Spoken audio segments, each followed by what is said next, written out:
அப்பாவுக்கு வந்து ஐ செக்கப்காண்டி திருநெல்வேலி வர போக வேண்டியது இருந்துச்சு.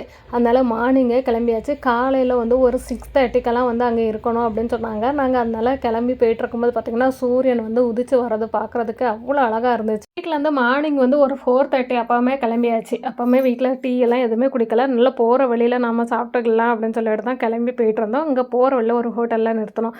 செமையாக இருந்துச்சு இந்த செடி பார்க்குறதுக்கு. அல்லி செடி, லாவெண்டர், பிங்க் இந்த மாதிரி 3 கலர் ஒயிட்டும் இருந்துச்சு. சூப்பராக இருந்துச்சு. அப்புறம் வந்து ஹாஸ்பிட்டலில் போய் அப்பா செக்கப்புக்கு போயிட்டாங்க. அவங்க மட்டும்தான் போக முடியும், வேறு யாரும் போக முடியாது. அப்பா போய் ஹாஸ்பிட்டலில் நேம் வந்து என்ட்ரி பண்ணிட்டு வந்தாங்க. அப்புறம் நாங்கள் அப்படியே வந்து கேண்டீனில் அங்கே இருக்கிறதுலே சாப்பிட்டோம். காலையில் சாப்பிட்டுட்டு அதுக்கப்புறம் அப்பா வந்து செக்கப்புக்கு கிளம்பி போயிட்டாங்க.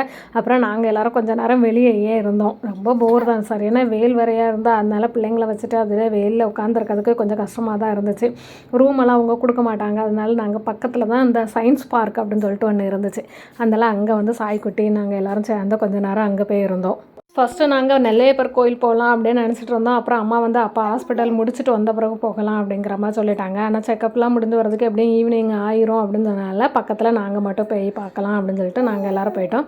அப்புறம் வந்து மத்தியானம் லஞ்சை வந்து கேண்டீனில் முடிச்சுட்டு அப்புறம் ஈவினிங்காக நாங்கள் வீட்டுக்கு கிளம்பி